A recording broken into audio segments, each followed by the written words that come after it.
ગાંધીનગરના દહેગામ નજીક આવેલી રાષ્ટ્રીય રક્ષા યુનિવર્સિટીમાં નેશનલ ઓલિમ્પિક રિસર્ચ કોન્ફરન્સનું આયોજન કરાશે। 27 થી 30મી જાન્યુઆરી સુધી યોજાનારી આ કોન્ફરન્સમાં 20 દેશના પ્રતિનિધિઓ ભારતમાં યોજાનારા 2036ના ઓલિમ્પિક રમતોત્સવ સંદર્ભે પોતાના રિસર્ચ પેપર રજૂ કરશે।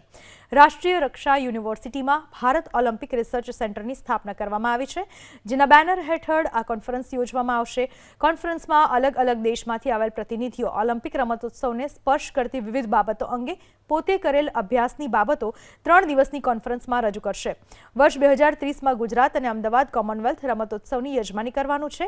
ઉપરાંત વર્ષ 2036ના ઓલિમ્પિક રમતોત્સવની તૈયારીઓમાં લાગેલું છે, જે પહેલા વૈશ્વિક સ્તરના રમતોત્સવના આયોજન માટેના પડકારો ઉપરાંત વિવિધ પાસાઓ અંગે સંશોધન પણ આવશ્યક બાબત છે, જે માટે રાષ્ટ્રીય રક્ષા યુનિવર્સિટીના ઓલિમ્પિક રિસર્ચ દ્વારા ઓલિમ્પિક અને કોમનવેલ્થ અંગે અભ્યાસ કરી કેન્દ્ર સરકારને મોકલવામાં આવશે।